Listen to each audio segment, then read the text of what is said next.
मुंबईच्या बोरिवलीतील पूर्व भागामध्ये बेस्ट बस कर्मचाऱ्यानं चालकानं 3 वर्षीय लहान मुलाला चिरडलेलं आहे। अपघातामध्ये मुलाचा जागीच मृत्यू झालेला आहे।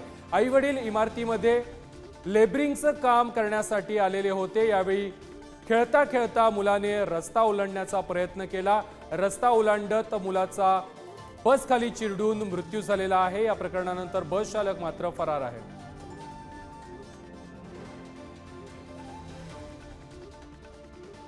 मुंबईतील बोरिवली पूर्व भागामध्ये बेस्ट बस चालकानं 3 वर्षीय लहान मुलाला चिरडलेला आहे। अपघातामध्ये मुलाचा जागीच मृत्यू झालेला आहे।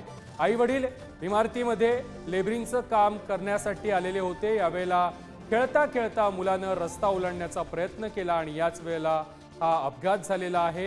ही दुर्दैवी घटना घडलेली आहे आणि यामध्ये बस खाली चिरडलं गेल्यानं या चिमुकल्याचा मृत्यू झाला।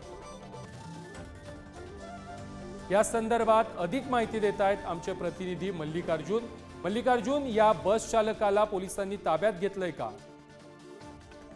हो, ही सुमारे 12 वाजताची घटना आहे, जेव्हा बस बोरिवली स्टेशन ते हायवेला जात असताना 3 वर्षाचा मुलगा मोहम्मद आतिम म्हणून जे आहेत आणि त्याच्यासोबतच त्याचा भाऊ 5 वर्षाचा मुलगा, हे दोन्ही भाऊ आपले रस्ता ओलांडून किराणा दुकानात जात होते। जेव्हा एक भावाने रस्ता क्रॉस केला, मात्र दुसरा भाव बघितला नाही आणि तो पळ काढला। त्याच दरम्यान जे बेस्ट बस होती ते लहान मुलाला पूर्णपणे चिरलेला आहे आणि तिथून जे बस चालक होता बस सोडून जागेवरच पळ काढलेली। मात्र पोलिसांनी आता बस चालकाला ताब्यात घेतलेला आहे आणि जे मृतक आहे 3 वर्षाचा बालक, त्याला जवळच्या रुग्णालयात दाखल करण्यात आलेला आहे। मात्र 108 नंबरवर अँब्युलन्सवाल्याला फोन केला तरीही अर्ध्या तास उलटून ही अँब्युलन्स काय तिथे पोहोचली नाही। मात्र पोलिसांनी पूर्ण ही कारवाई करून घेतलं।